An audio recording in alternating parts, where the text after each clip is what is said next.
Before we begin, guys, I would like to just add something Good within evening, that. everyone, and a very welcome to today's session. Unseen Kaziranga Stories Behind the Wild with Yes, Dr. Shunali Ghosh. I'm Kaushiki please, Haldar, ma'am. one of the former secretaries of the Nature Society, IIT Madras, and it is truly an honor to host this very special event today. Okay.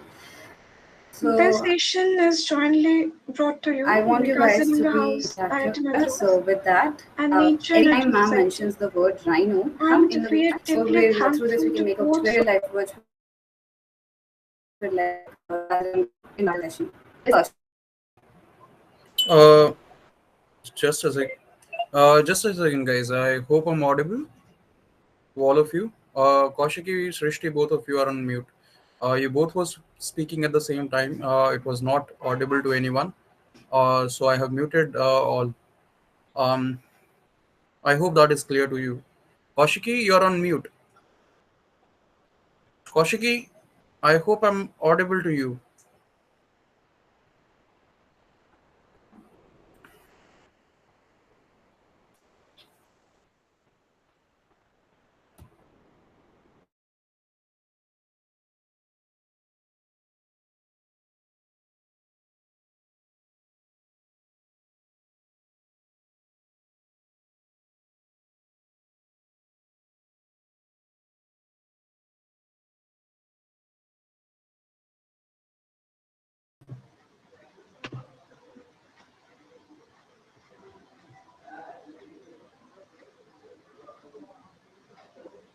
Good evening, everyone, and a very warm welcome to today's session. Unseen Kaziranga Stories Behind the Wild with Dr. Shonali Ghosh. I'm Poshake Halar, one of the former secretaries of the Nature Energy Society at Madras, and it is truly an honor to host this very special event today. This session is jointly brought to you by Kaziranga House at Madras and Nature Energy Society at Madras, and we are deeply thankful to both for making this happen. Before we begin, here is a little fun tradition. Every time Dr. Ghosh says the word rhino, everyone please fill the chat with rhino emojis. Let's make it a virtual Kaziranga moment. Now, a few words about our distinguished guest. Dr. Shonali Ghosh is an Indian Forest Service officer, a PhD scholar, and currently the field director of Kaziranga National Park, making her the first woman ever to hold that post. She is not only an IFS topper, but also a passionate conversationalist whose work has been shaping India's green legacy for over 2 decades. Her incredible journey from rescuing rhinos to empowering women ranchers has inspired thousands across the country. Dr. Ghosh recently received two prestigious global recognitions, the Kenton R. Miller Award and the Eco Warrior Award, both celebrating her innovative community-driven model of conservation in Kaziranga. Today we get the rare chance to go beyond headlines to hear the stories, struggles, and successes behind the wild. Once again, ma'am, we are truly grateful to have you here with us. Thank you so much. Good evening, Ma'am, everybody. we'd Thank love you. to begin with your journey from being an IFS topper to becoming the field director of Kaziranga. What moment saved your journey, and what inspired you to dedicate your life to the forest and the wild? Yeah, no, thank you so much, Kaushiki, for the introduction. Yeah. And yeah, I'll be happy to talk to you all. But can I know a bit more? Yeah, go ahead. No, ma'am, it's Answer. okay. Um, can we? Can I know a bit more about your this? This club that you have, and what is sort of getting all of you. If I can have a bit of a background, that would be nice. And maybe I'm just about to reach home, so I can also switch on my camera and maybe then talk to you all also properly. Yeah. Yes, ma'am. So, this event is jointly by Kaziranga House, which is a house. IIT Madras have 12 houses, and if I am not wrong, they are Bandipur, Corbett, Kheer, Kaziranga, Kanha, Nilgiri, Nallamala, Namdapa, Pichavaram, Saranda, Vanad House. If I'm not wrong, these are the 12 houses. And IIT Madras has also some societies. And the society here is Nature Another Society. It is not one of the very old societies, but it is almost 2 years old now. We basically do research work, we do projects regarding nature, we do small nature conservation works, and besides this, we try to spread words regarding nature to all of our fellow students to make them more nature centered. We also try to promote nature like any way possible. We plant trees, we do cleaning workshops, everything which is on our hand. We also do a little bit of nature exploring, but we have a different society, travel society regarding that. Okay. Yeah, no, that's very nice. And, I've just reached home as well.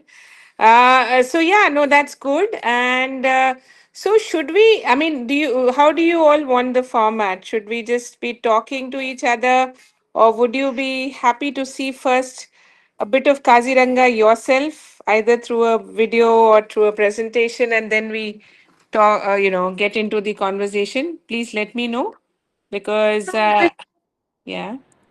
Yes, ma'am, which way you are comfortable. We are very much eager to Okay, listen to you. okay, Yes.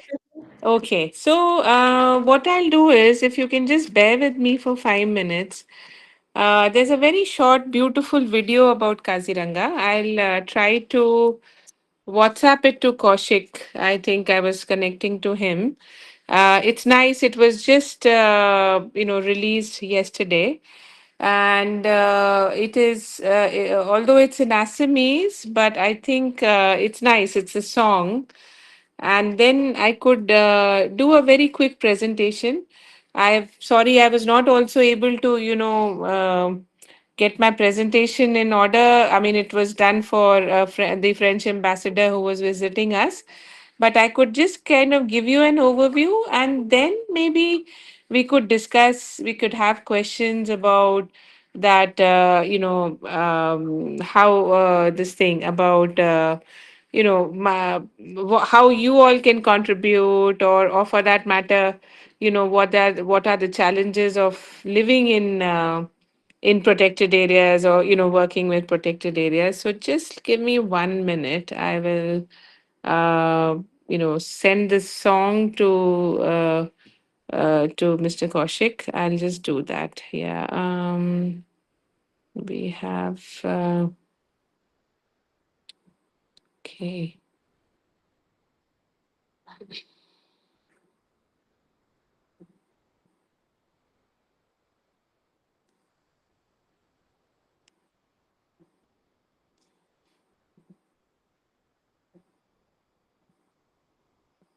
Yeah, Mr. Kaushik, I've just sent you a song. Can you download and play it if possible?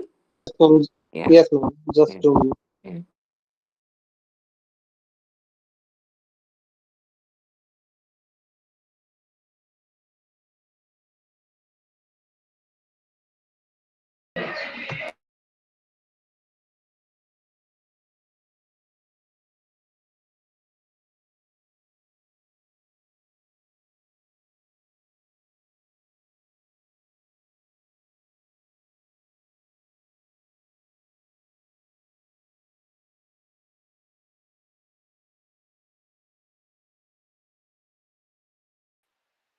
Hello, ma'am. Am I audible? Yes, you are. Yes, you are. Could you Good get the evening, song? ma'am. Yeah. Yeah. Yeah, ma'am. This Oh, the song is being uploaded. Just a okay. minute. But before the song, I have just a Yes. question. You are saying you are just coming from the park, right? Yes. So how was Yes. your day, ma'am? Okay, how was my day? Well, it was honestly speaking, today was a very relaxing day because we had yesterday and day before we had very hectic, sort of activities. We had the park opening actually. We the Central Range. If I can tell you a bit more about how parks are, so Kaziranga is a national park, and we all get our sort of what to say, our powers or our sort of mandate from the Wildlife Protection Act. So that is one of the sort of strongest legal acts that we have in our country, and it tells us that how should we manage our protected areas. So Kaziranga is managed in that manner, and when it is managed in that manner, what happens is that the park is closed during the monsoon season because that's the time when nature, is working. There are young animals. There are a lot of activities. So we minimize the number of people who can go into the park, and that's why for tourism season across the country most of our parks are closed, during monsoon season. And then immediately after the monsoon season, we start working on opening some part of our park for the public. So that's the main difference between a national park or a zoo or anything. Zoo you can go anytime, see animals, but in case of this thing, in case of national parks, the animals are in the wild, they are free, and also you can sort of, there are certain areas only where you can see them. So basically, we were able to sort of close the park, then reopen just before the Dashera holidays, which was in September. And yesterday we had one of our main ranges. It was open for public, so we had a lot of activities, and we were able to sort of do that. And today, my day was to see if everything is in order, because when we have public coming in, so we have to, have safaris, we have to ensure that the visitors are safe, we have to have entry tickets, and so on. So that is how I was today. I had mostly field work. Otherwise, the way we are supposed to work in the park is that I'm the field director. So I'm like basically in a supervisory role. I have three divisional forest officers. So when we join the service, if any of you is interested in the IFS, then the first step is to become a DFO, or a divisional forest officer, which usually after 3 to 4 years into the service one can become. And so that's equivalent to a DC or an SP, of the other services. So I have with me three young divisional forest officers who do day to day management. And then what we have is that we are also, looking at other aspects of the park. For example, we have the world's largest population of the one-horned rhino. And then we also have, the third highest density of tigers in the world. So there are a couple of different aspects of it. So what I would suggest, if there is any one more question, I'll take it, but it's better that I show you the presentation. I think that might be easier, so that we get and I'll go quickly over it. So yeah, so over to you, Kaushik. Are you able to project the presentation, because the video is still taking time for me to forward it? I'll do that. Yeah. Yes, ma'am. Actually, video is a bit not Yeah, it's data heavy, I think. I'll try to send you the YouTube link because we do have a YouTube channel. I'm just trying to open my computer and Yes, do ma'am. that. That would be great, actually. Yes. So I'll give you that. And yeah, if there is any other question or something, or There um, is a story, actually.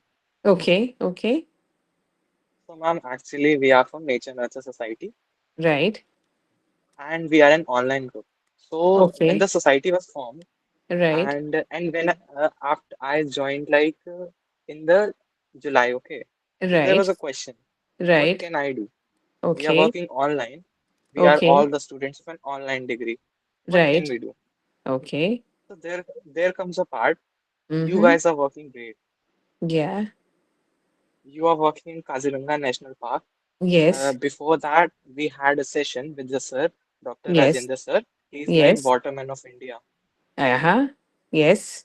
Yes. He was also a great guy. I was like, why not, work Yes. for you guys? Why Right. not, have a place to appreciate the work you guys do? So Okay. that's what we do most of the time, like Ah, appreciate okay. others, Okay. work for the Okay. nature. Yeah. Okay. That's that's a good part we found out. And you know what's the Right. best part is? Right. Very few students are interested in it. Like in the meet, you will see there are 56 students with us. Okay. Yes. If we Yes. if there is any tech event, like 200 students will be there, and no Correct. one would be able to interact with you that much, right? Ah, Because there okay. are a lot Okay. of students. Correct. In this Correct. event, Correct. it's more like a home to me. I'm Yes. enjoying. I Yes. can talk to you. You can Okay. talk to people. It's Okay. like you are in the nature, Correct. Correct. Correct. Okay. Okay. Got it. right? Got it. Yes. Yes. Yes. Yes. And Yeah. one more great thing was like nature is good actually. Like outside of life, you are in a national park. I cannot imagine the beauty around there because if I'm stressed Yeah. out like for entire day and I go Yeah. out, I find a Yeah. single flower, I find a Yeah. single tree, I sit there, I enjoy, and Yes. I'm all good. Yes. But when Yes. you are in a national park, that's an entire Yes. next level. Right. Right. Right. Yeah. Yeah. No, I got it. And Yeah. No, so it's a good yes, ma'am. one. Yeah. Yes, ma'am. So, You can. okay. Mhm. Yeah. So I'll be happy to talk, but before that, I just wanted to introduce you to the park. So I've just shared another YouTube link. Can you see that, Kaushik? And can you, um, you know, play that? I think that might be a good one to begin Okay, ma'am. with. Yes, ma'am. Yeah. Yeah. Yes, ma'am. Yeah.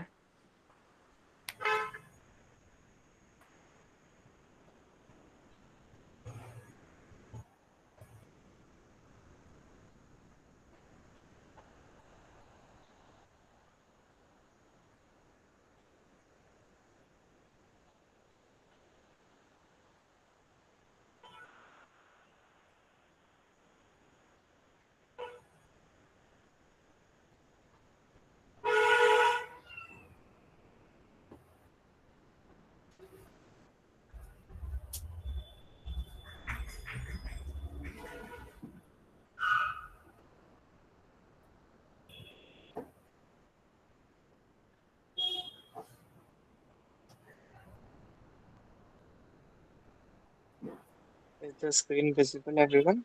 Perfect. Then it's visible. Okay.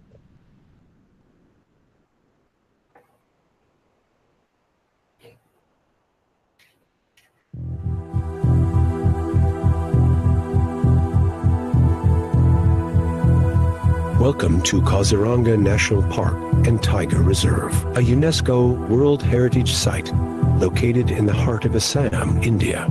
Kaziranga, the pride of Assam, spread over in more than 1,300 square kilometers areas of the floodplains of the mighty Brahmaputra River and Karbi Hills. The mighty Brahmaputra River has gifted on Kaziranga rich alluvial grasslands, wetlands, marshes, swamps, and wet semi-evergreen forests that seem to burst with life.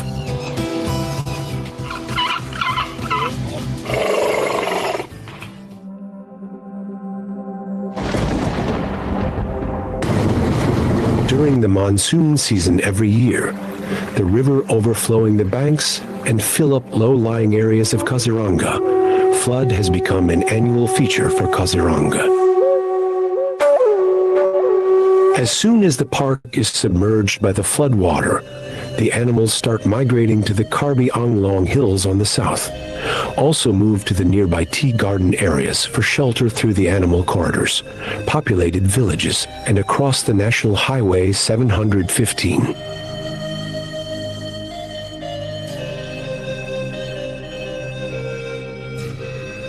Several man-made highlands inside the park support wildlife to take shelter during this crucial time of flood.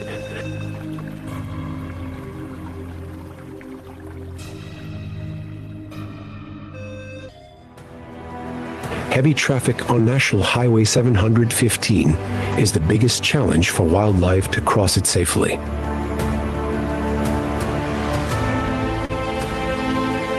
Section 144, imposed around Kaziranga by the district administration of Gulahat and Nogao on National Highway to control vehicles' speed limit. Forest Department is getting full support from the district administration. Police, transport, reduce the speed of the vehicles on the corridors of National Highway 715. Kaziranga Park Authority has set up animal safety barricades and automatic sensor-based vehicle speed regulatory system at 6 specified animal corridor sections on National Highway 715.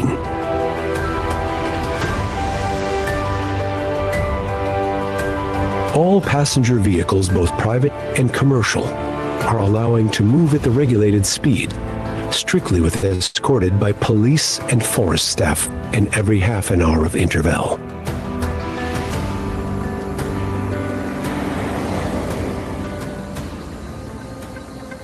Joint patrolling by commando action groups and forest teams is being conducted regularly to stop poaching.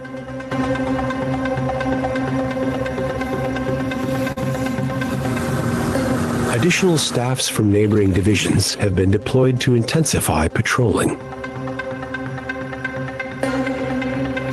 Joint patrolling in the fringe areas of the park is being carried out by forest and police departments.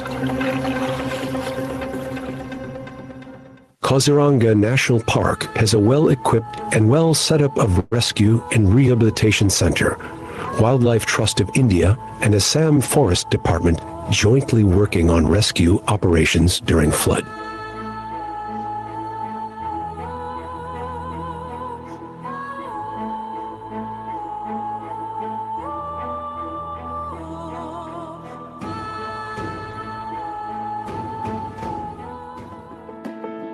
Park Authority provided essential items, foods and medicine to the camp staff inside the park with the support of NDRF and SDRF. Kaziranga National Park using infrared sensor drone to ensure safety of wild animals in the night, similarly monitoring wildlife movements in the animal corridors during the flood.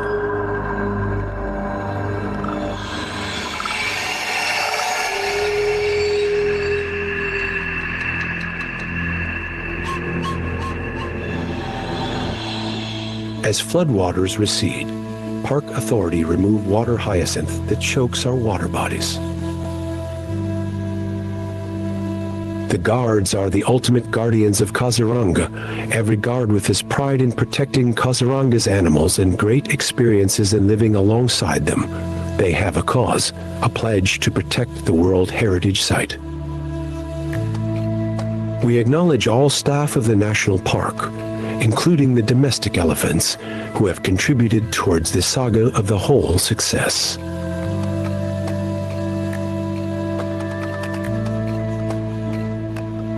Acknowledgement is also to all the local people, village communities on the fringe, who have contributed immensely to the cause of conservation.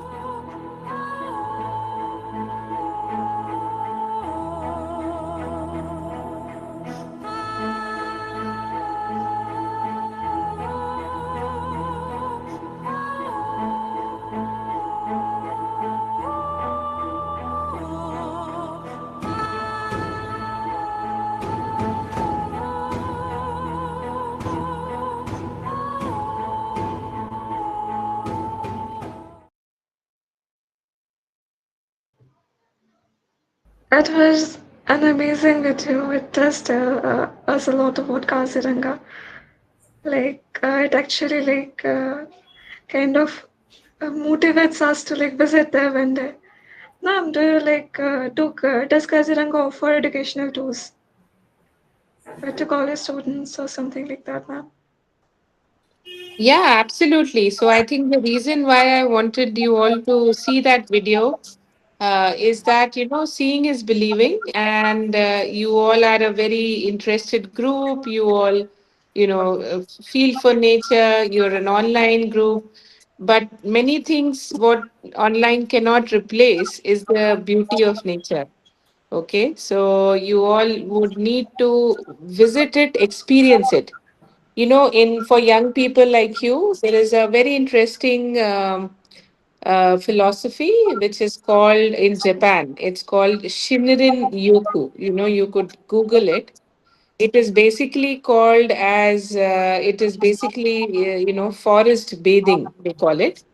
And a lot of young people do this, and the reason why they do it is that they want to de-stress in life, because in I'm assuming that they're all techies like you all. They love to be online and connect. But so Shinrin Yoku is practiced in Japan by a lot many people these days, where they just go into a forest, they leave their mobiles away, they just kind of cut off themselves from the digital world, and they go into the forest and they experience it. So they breathe the fresh air, they get the sort of sunlight, and it really helps them in de-stressing, and they're in mental health. So we know that this is what forest does to us. It just gives us a different sense of happiness.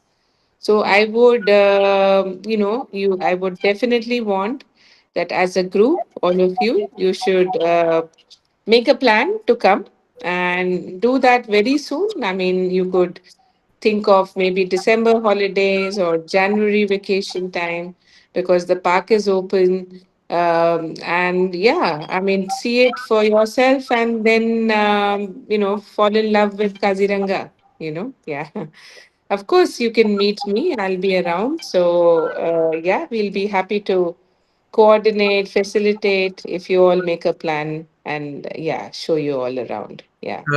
I hope I'm audible, ma'am. Yes, Very good yes. evening. My name is Chetan, and as Kaushiki has informed you earlier, that we are students of IIT MBS degree, and we have multiple houses, all houses named after various national parks of India. And I am fortunate enough to be the secretary of Kaziranga House, and it was our team that thought that it's a good idea to reach out to you and talk to you, interact with you, so that our students who are students of Kaziranga House, and even in general the students of BS degree, get to know more about this national park after which we are named. And of course, we would love to visit. That is something that I've been seeing. In fact, this was an idea that we were thinking about. But seeing the interest, now we have to plan it. And it was a lovely video that I saw. Um, and this actually raised so many questions in my mind, that just that couple of minutes of clip I saw, the video mentioning how the guards, what role they play in securing the national park. And um, as somebody whose father was posted in that region, I have been to that region. um, I know how challenging that region can be. You cannot walk two steps ahead without some leeches getting stuck to your legs, and that is the least of your problems. I hope that is something that you face every day. I know.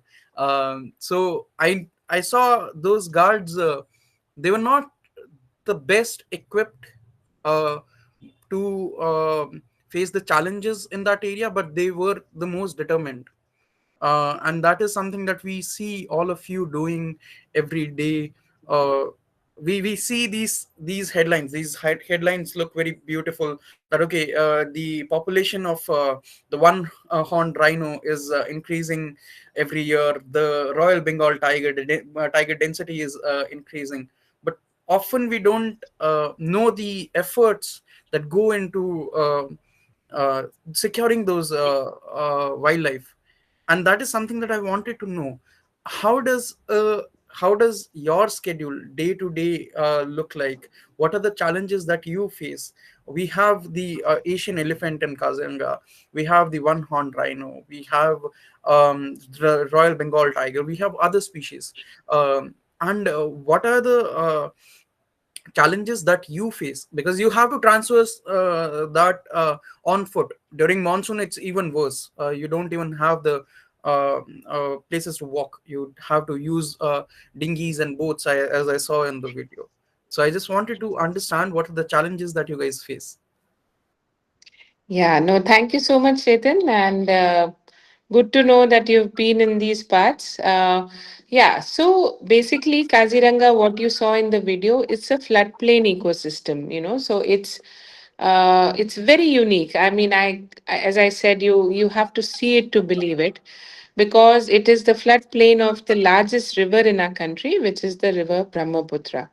So when the river Brahmaputra comes in, then the park gets flooded. There is water, and when it is not there, then we have these wetlands, these small lakes, which we call as beels, and we have grasslands.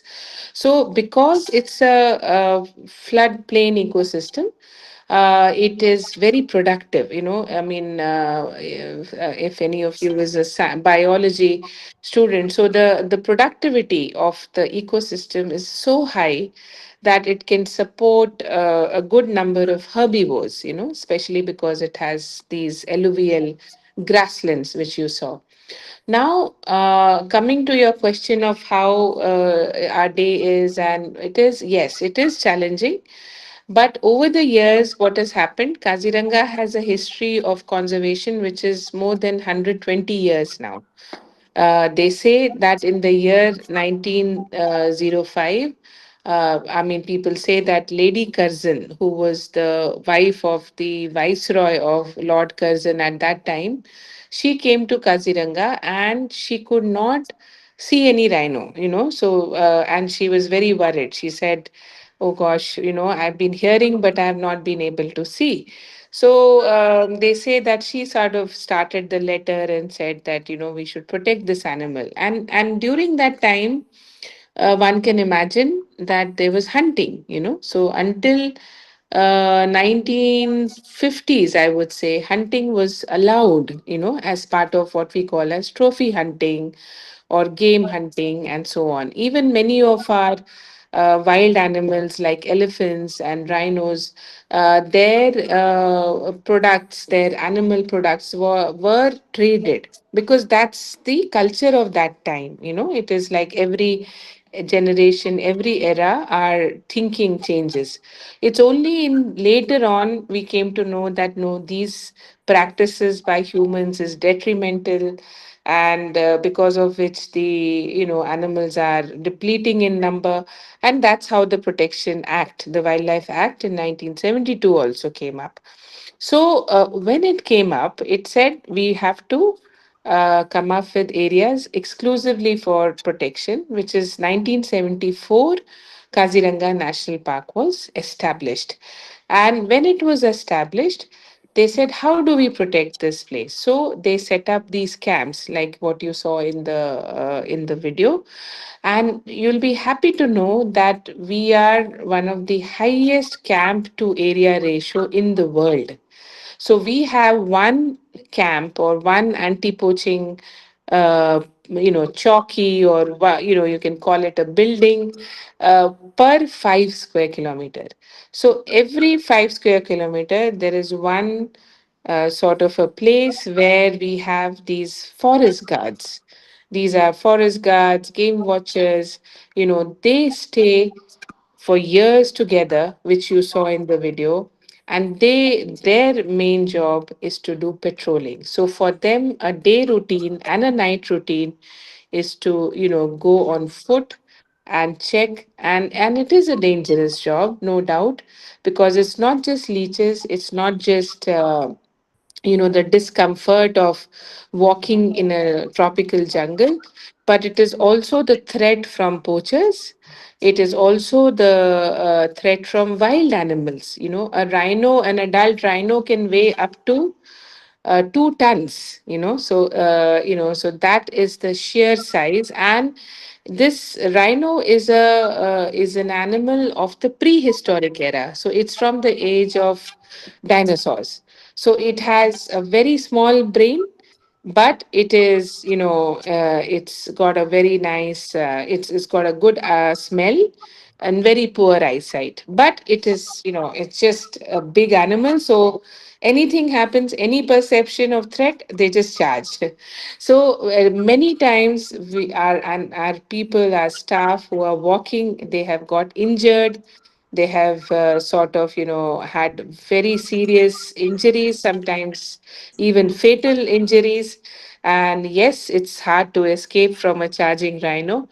So it is very, very dangerous, especially for our patrolling people, and that's why they always carry weapons. It's in Kaziranga, you would have also noticed, I mean, not us, not me per se, but the forest guards, the front line who are there patrolling, they always carry weapons, because this weapon is not just for any sort of combat with poachers, but it is also for self defense. So imagine if there is a rhino charging, then what do? There's the only way out is either you make noise, or you sort of say, okay, because you're just there and the rhino. Then the other way is to do a blank fire. So when they do a blank fire with a weapon, then the rhinos, most of the time, they sort of, hear the sound and they retreat back. But sometimes they don't, and sometimes there are fatalities despite a blank fire. So that is how the day to day sort of their routine is. For me and most of the officers, we are, of course, now, we are in the modern times, so we have vehicles. We are able to, mostly patrol on vehicles, not so much on foot. And we are also able to sometimes use elephants, to do an elephant patrol. So, depending upon the situation, depending upon the sort of area where we are, the patrolling happens. But yes, it is 99% it is patrolling, because the poaching issue is a serious issue. Now, all of you know that, we have the rhino, which has it's the one horned rhino. There are 5 species of rhinos. There are 2 rhino species in Africa. Okay, and they are the the black White. rhino and the white rhino. And in Asia, we have 3 species. The one which we find in India is the one horned rhino, and it is found in Nepal as well. And then we have the Javan and the Sumatran rhino, which are found in Indonesia. Now, the greater one horned rhino has been a success story. It's one of the highest populations now. And the rhino horn is nothing but hair. It is like our nails. It just grows, and it can drop off. It has no use to the animal.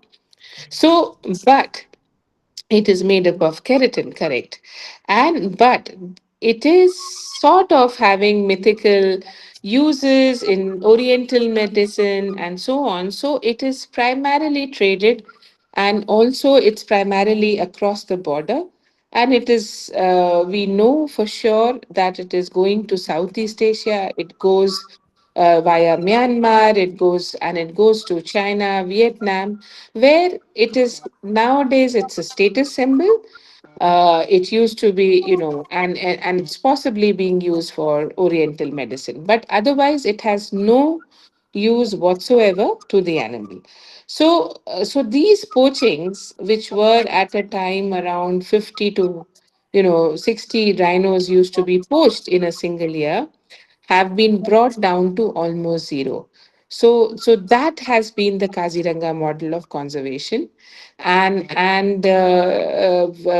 because of that, because of the fact that we have been able to, sort of literally, stop the poaching, is what is the day and night time routine that most of us are doing in the park. Yeah. Ma'am, I have a question. You mentioned poaching, and uh, just came to me that um, do you? So you have seen many poaching rings. You have seen multiple. You might have faced in your career multiple poachers. You might have caught multiple poachers with your team. Did you see them as these small groups poaching for maybe profit, or did you see them as some sort of a part of a bigger ring which has roots in multiple nations, and it's a sort of a pet trade, a sort of a thing where they are selling exotic things, and it's sort of a part of a chain. What did you see more in Kaziranga? What was the challenge that you guys faced in Kaziranga? Yeah. So, I mean, yes, you're right about it. Actually, the sort of, the poaching rings, it's a nexus, I mean, it is not as, because as I said, that unlike the tiger poaching, or for that matter, any other, let's say, hunting of deer, this is across the border, and rhino horn is definitely being traded across the border. It's because for Indians, in our whatever cultural this thing, we don't really have any sort of use for it. I mean, neither earlier or in this thing. So it is definitely going there, and when it has to go there, it means that there has to be an international sort of a gang or a nexus or a syndicate, which will do that. And also, imagine a rhino. I mean, it's a 2-ton animal. So definitely, you just can't kill it. It's like not going to be easy, to do that, because one has to. So that's why it is very organized, it's very systematic, because to bring down a rhino, which is such a huge animal, such a magnificent animal, you need the skill set. So that's why it's a very serious, organized crime. And in case of Kaziranga and Northeast, because it is so close to the international border, because it is this thing. I mean, there are so many rhinos. Somebody asked a question, how many? So we are 70% of the world's largest population. So we have more than 3,000 rhinos now in Kaziranga. So it is very easy, to see an animal. I mean, if you all come here, you will see the rhinos from a roadside also, so because there are so many now. So that's why it becomes very sort of, easy or lucrative for people, the poachers, to come in and sort of, do that, because the animal is there. But they have to be very, very careful, because as I said, that we have been able to have a system where, people are alert, and any intruding, any sort of, trespassing which happens is able to be detected, and we have been able to protect, sort of prevent it. I'm just trying to locate one more video, which is again a 2-minute one. It's called Operation Falcon. If you all are interested to see, I'm just trying to locate this. Okay. Collaborative efforts. Yeah. Okay. Can I share this as well with you all? Yes, ma'am. Is Yes, that please, yeah? please. Okay. Okay. Just a second. Mm, uh, can't find these videos. Okay. This is trailer. Mhm. Just a second.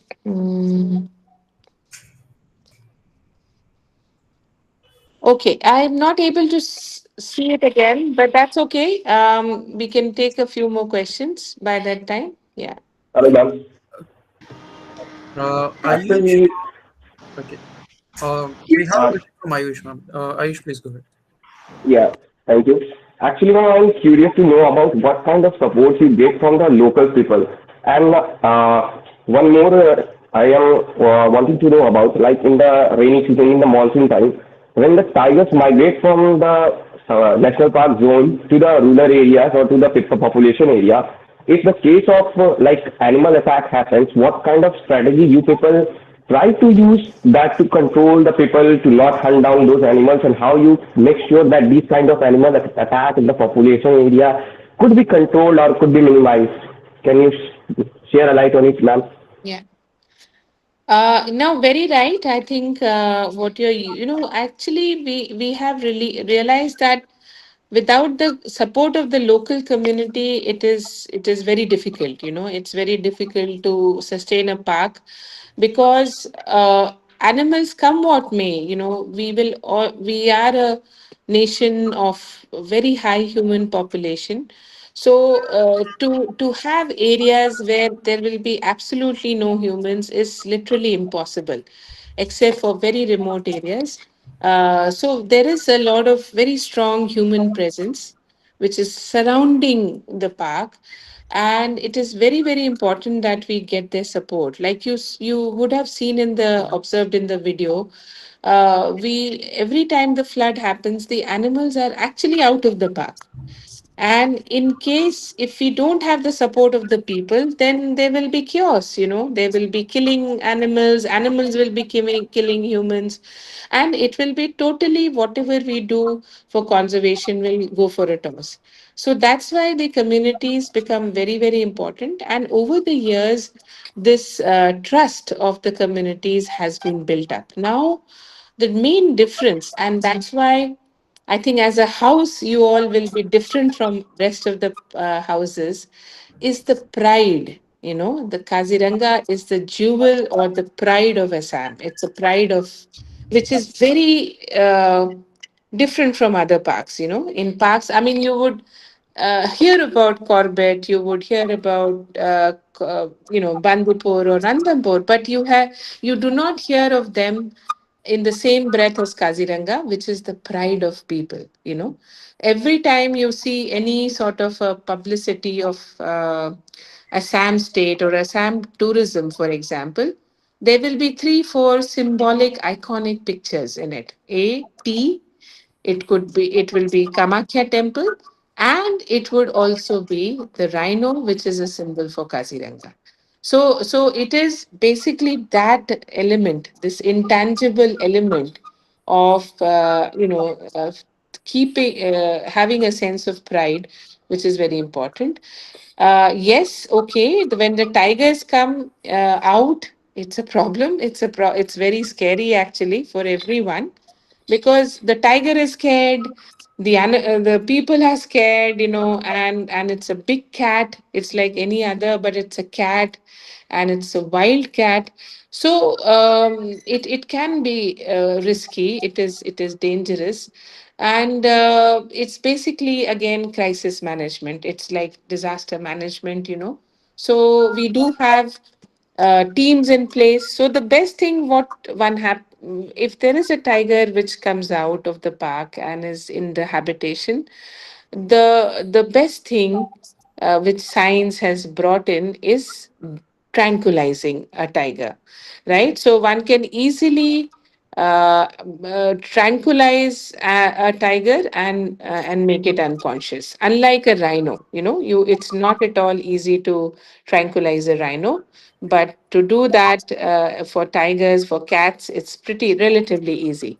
So I think most of the time we are all geared up for that. We have trained vets, we have equipment. So if there is something like that, then immediately the team moves, is able to sort of tranquilize, and then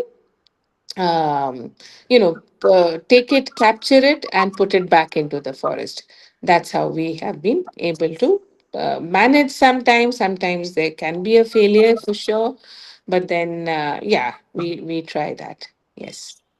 Great. Thank you, Uh, ma'am. Actually, one interesting question which always come up in my mind is that how you feel the nature inside you. What kind of things you feel like while while the society is moving toward these digital worlds and everyone is busy on the social medias and platforms. How do you feel like? How do you isolate from these things and connect to nature? What are the processes and things you do and feel? Can you share your experience? Yeah. So I think, your generation is a generation which is like information overload. There's so much to, imbibe. There is online, there is offline, there is social media, and so on. And it can be a little overwhelming, I would say, because, there's so much to, sort of, and that's why, and trust me when I say this, and I hope you all can do this somewhere close to where you all are, is that when you just drop off everything and just be with nature, it gives you a different sense of enlightenment, I mean, when we talk about Gautam Buddha, or we talk about Isaac Newton, for example, so they all were, sitting below a tree, or they were sort of, in nature when they got their sort of, what to say, enlightenment, or the eureka moment, if I can say. So yeah, so it is very important that one should try that, and it's very important that one should actively try it. So how do you do it? I think some simple lifestyle changes. For example, you could, early morning. I'm sure many of you are early morning risers. But I think even to observe around you, like, like, let's say, even within Kaziranga house, how many different species of birds you see, or for that matter, the phenology, the flowering of trees around you. The trees, interestingly, have very unique flowering patterns. If you have noticed, like, for example, I can give example of Delhi. Like, if in the peak of summer you have all yellow, right? So it's like the amaltas and everything. Then you have the red ones. You have the rain tree come in, and then you have the purple, and then you have again red of silk cotton. So it is, the nature is so interesting, that it would be really good to document, or, for that matter, just observe, because it really has a very therapeutic effect on your own well-being. Yes. Uh, Ma'am, I have a question. So we've been talking about Kaziranga National Park, and we have seen and even heard from you the challenges that everyone faces there. Um, this has made me curious as to what motivated you in specific to opt for IFS. You cleared your UPSC. You had the option of maybe sitting in an office with a comfortable chair in an AC room. You could have been signing documents and attending meetings. But what made you choose IFS? It's a challenging job. It's not easy by any means. So I wanted to know your story. What made you choose IFS?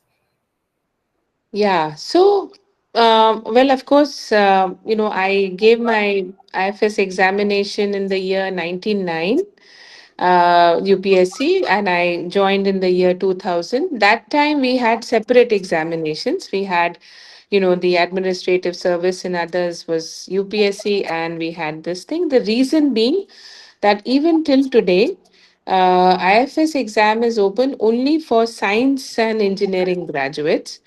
I really do not agree to it, but I think the reason for it was that they said that it's a scientific sort of, sector. They even make us, there is a color blindness test, which I think is important, because otherwise you can't distinguish red and green, in the dark. Ma'am, you're on mute. Right. Ah, Yeah. sorry. But you could hear me, I think. I was, yeah, okay. So, but basically, the idea is that why did I choose? I chose because I had a very, very strong foundation of doing something for in this sector in my masters. So I did my masters from Wildlife Institute of India. Now that is a very, it's a very niche institute. It does this master's course once every, in 2 years, where there is a limited intake. We were less than 10 students, and the entire course was on in terms of the techniques, in terms of the theory of wildlife conservation. So since I had that background, I was very, very clear that I will do this sector only. I will not do something like maybe railways or as postal, because that was not my cup of tea. But yeah, I think no regrets. And yeah, I mean, I just followed my heart, which I tell everybody else, all of you young, just follow your heart, whatever you want to do. But you should enjoy, what you're doing as your day job. Yeah. Okay. One thing that probably some of the people here are not aware of, Sonali ma'am has recently been awarded WCPG Canton Miller Award. Congratulations, ma'am, first of all for that, and also the Eco Warrior Award. I've forgotten about that. Sorry. Um, I wanted to ask you that. What do these recognitions mean to you and to Kaziranga? So, as uh, as a individual, they are awarded to you, but you are also the director, and it also promotes the name of Kaziranga National Park. It just brings that name to news. So what does it mean to you receiving all these awards? Yeah, I mean, thank you. I think it's a big honor for sure. It's a bit embarrassing now because I'm getting like Jada Ho Gaya awards, but it's fine because as long as it kind of gets Kaziranga on the world map, I'm for it. As long as it gets parents to think that okay, it's okay to put a girl, their child into the forest sector, I'm good with it.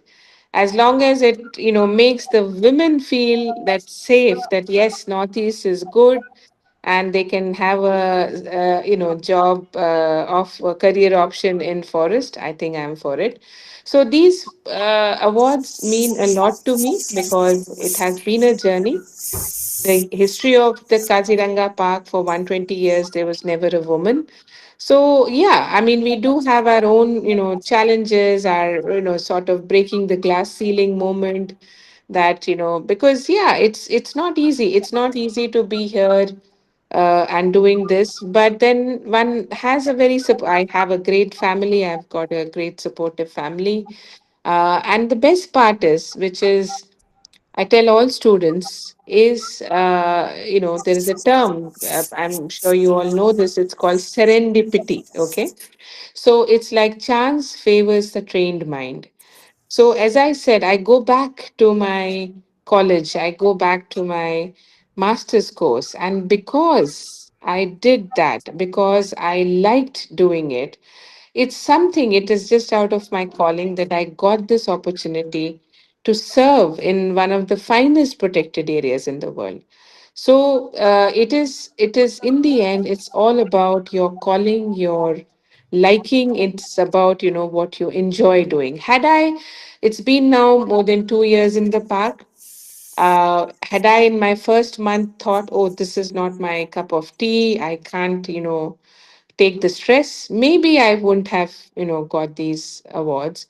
But since I enjoyed it, because I said, okay, I'm doing this, but the joy of, let's say, going into the forest and then suddenly seeing a tiger is like, okay, wow, and it just sort of makes you forget everything else. So yeah, and Kaziranga has got some great publicity from in the last few years. Honorable Prime Minister, he came to Kaziranga. We had two presidents and others. So, we have been really working hard so that we get, because it is a World Heritage Site and we want it to be the world's best in protected areas. Yeah. Perfect. Uh, Ma'am, while you were talking, I noticed you mentioned that in 190 years, this is the first time a female is leading the charge in Kaziranga National Park. How does it feel to be the first lady heading the as field director of Kaziranga? And what would you say to all the women who might have so many reservations in their mind? I know a lot of women feel uh, all unsafe in this country, and even going out of their house. And what? How would you encourage them to not just leave their house, but say maybe work in a national park? How has been your experience so far?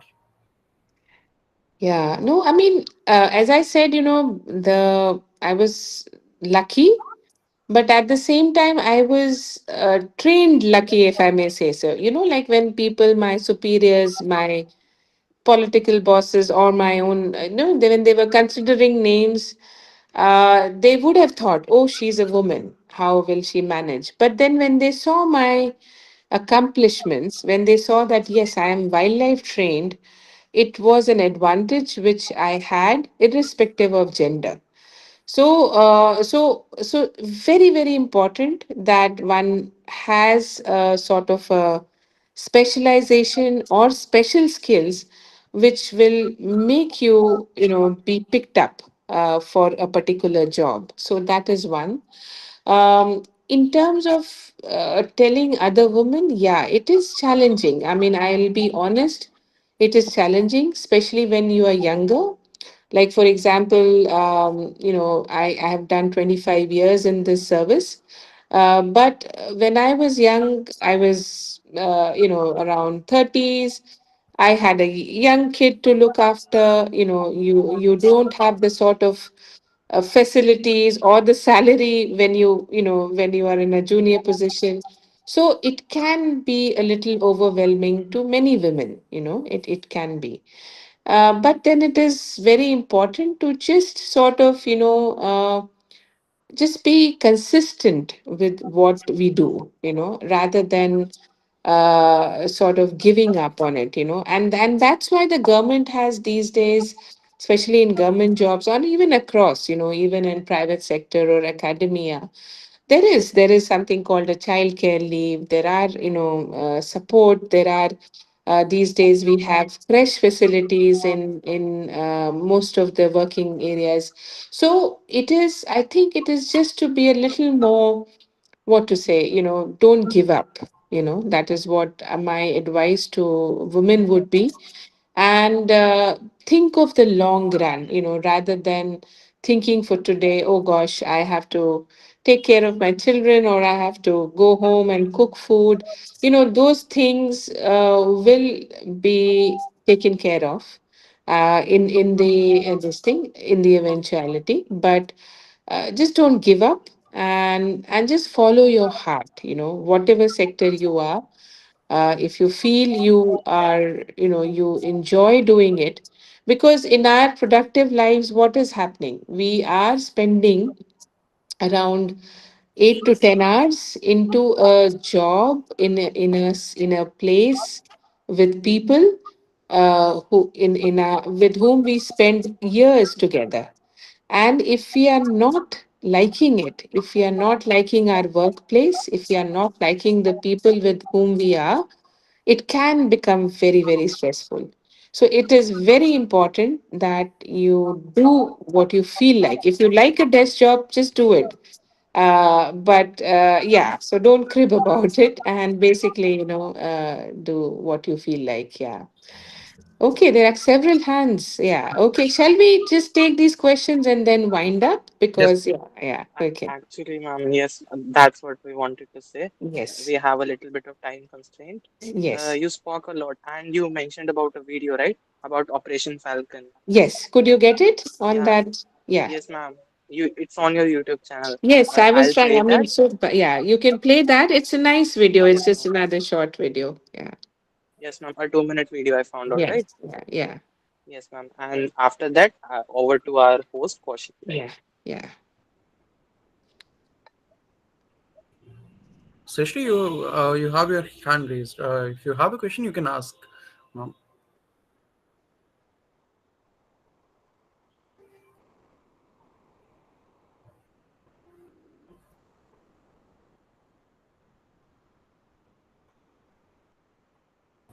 You are on.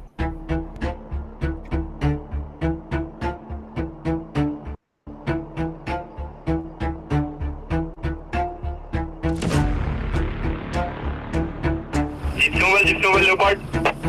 Leopard reply. Hiding of Mumkin is here. Emergency party put out.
Leopard reply. হয়তো বলে গুলাগুলি শব্দ হৈছে আপোনালোকে immediate তাতে যাওক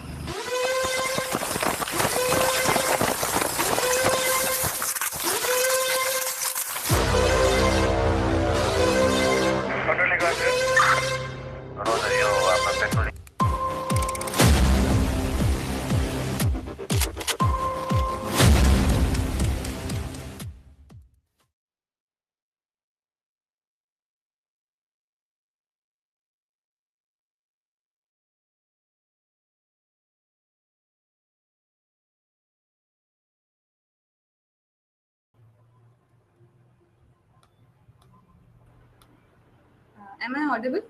Yeah, Srishti, you're audible. Okay, so like that was an amazing video. It clearly shows that how actual works goes on there. Just within a 2 minute video, I guess we cannot actually understand what the intensity of you guys going and actually approaching the poachers and then hunting them down. That would have been a really big task. And yeah, apart from that, when you were talking about women's and in the field of women chasing what they actually like, I guess that actually that was really touching. That was really inspiring. All the women around in this meet, and I guess not just women, all everyone here. I guess they needed this push, and you have really inspired us. And I think this was what we needed as students. So another thing, I guess there were many people raising hands. So let's start with them. Uh, I'll let them ask questions. So Ritik, yes, please. Hello, Emma. Hello. Yeah, you're audible. Yeah. First of all, ma'am, it's a great honor and a privilege to talk to you. Uh, yeah, and being a budding ecologist, I'm a science student from IIC Bangalore for Center for Ecological Sciences. I wanted to know about like in lab we do various kind of ecology study. We do various kind of science-based projects, and like I wanted to know how does this science-based fundamental science-based projects have been adopted in conservation practices in real time. Like what are the challenges and what time they take? We do very in vitro or lab-based research, for example, for say biodiversity conservation, we do very specific research, but how they are adopted and what is the political or political issue we have to face for doing that. Yeah, no, thank you so much for asking that question. You're very right. How do you go from lab to land is what you have asked. So I think the classic example I can think of is the tiger estimation, you know. So the tiger estimation methods that we now use in our country is actually backed by the lab work, which happened way back in the 90s.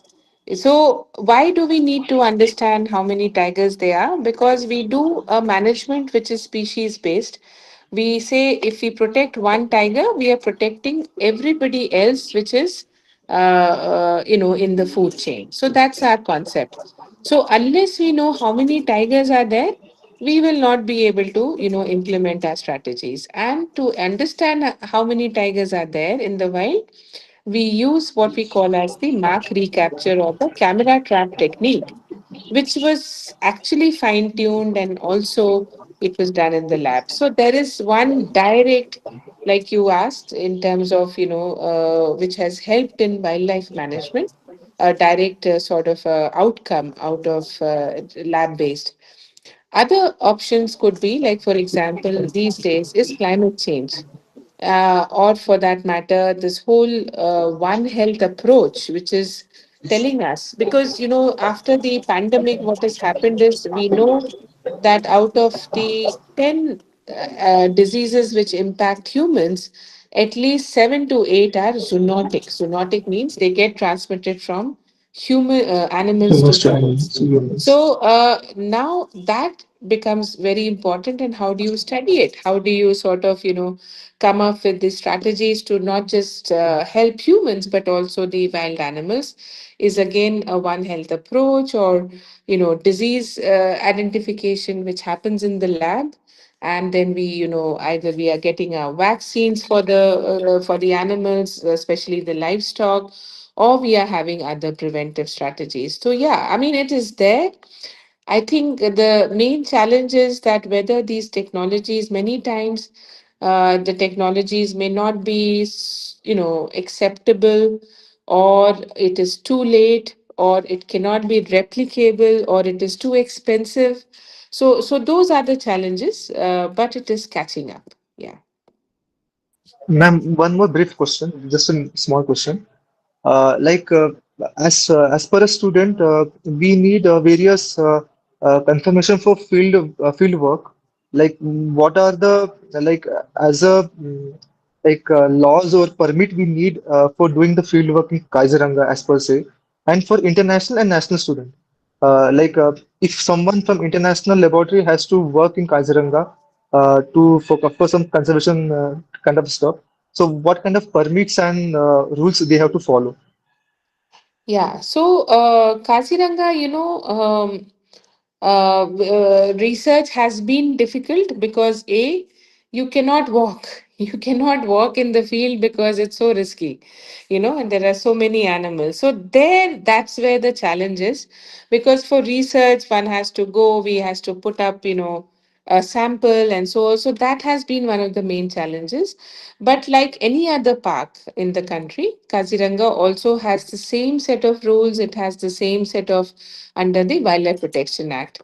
So to be sort of, so to do research, one will just have to apply, and then, after examination of the proposal, whether it's national, international, there is a state level committee which sort of agrees to it, and it can be done or rejected, depends on, what the question is. Yeah. Okay, thank you so much. Yes, And Kaushik. Shrishti, I'm so sorry, but my battery is showing very, it's low battery. Can we just do one question and then we will close it, please? Yeah, Yes, yes, sure, yeah. ma'am. Kaushik will be continuing for Okay. that. Yes, Kaushik. Yes, any for questions from anyone? I see that Pratik is raising a hand. Hello, am I audible? Yes, you are. So, ma'am, before this session, which was in our scheme of things, I read a lot on you about Kaziranga and your journey. So, also Chetan sir mentioned that you are the first woman field director of a park, and so my question also goes with the same line that you are the first woman field director of that park, and I think which was begun in 1905, and I think at that time there were only 24 rhinos. And also I read that in 2002, as a probationer, you worked the same Bagori range which you now command. So if you could whisper to that young 27-year-old Sonali, fresh from topping that IFS service, what one unseen lesson from Kaziranga's 120-year story would you ask her to carry forward into 2025, and I think which should not be missed in history books as well?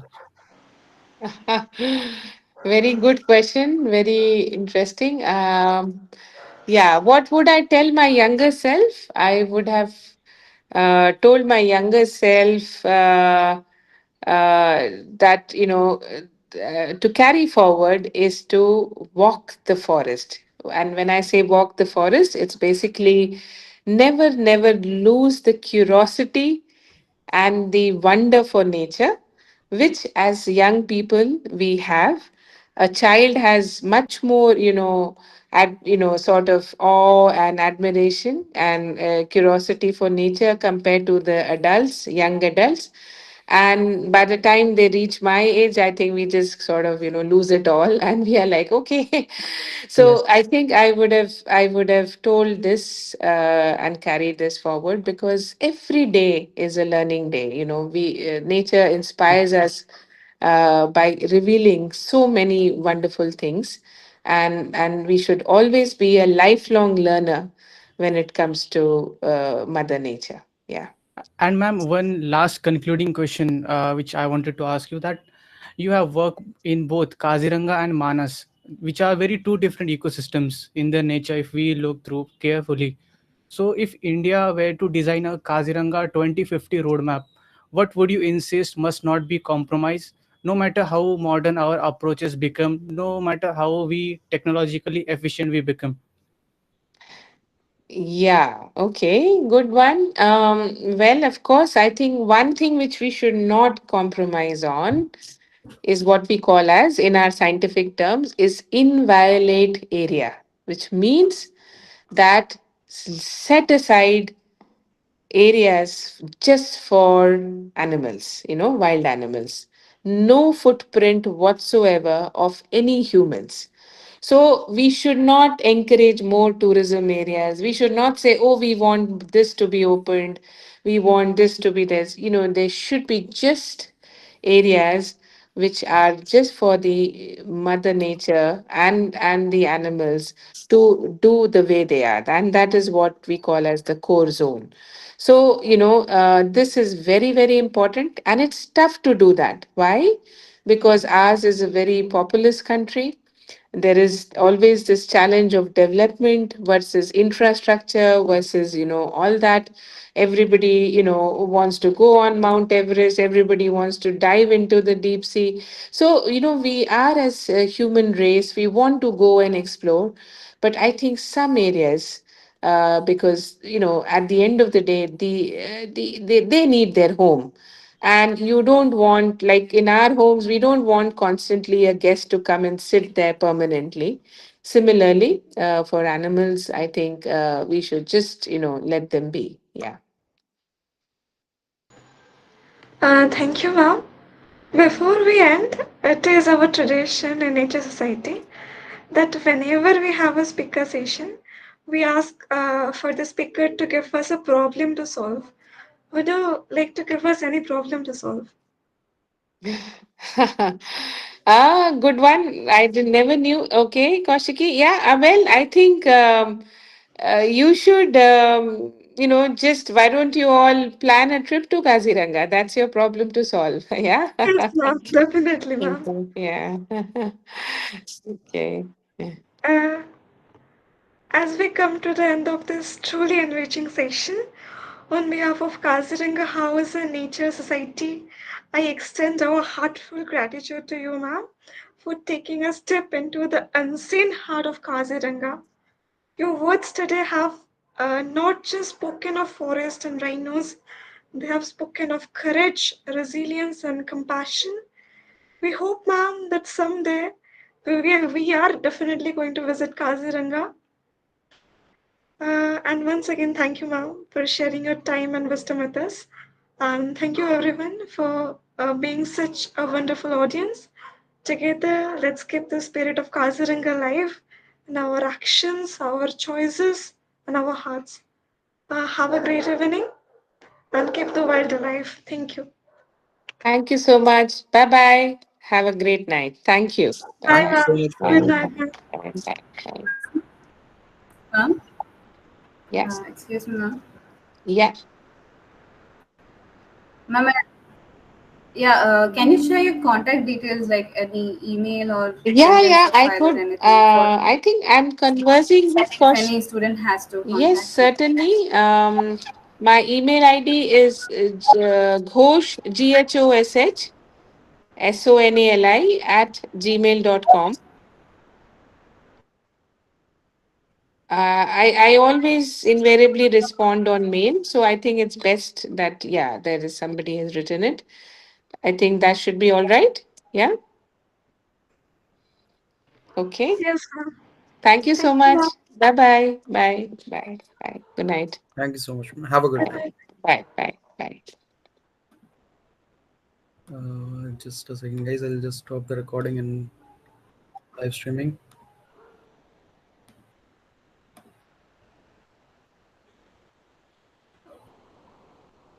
Perfect.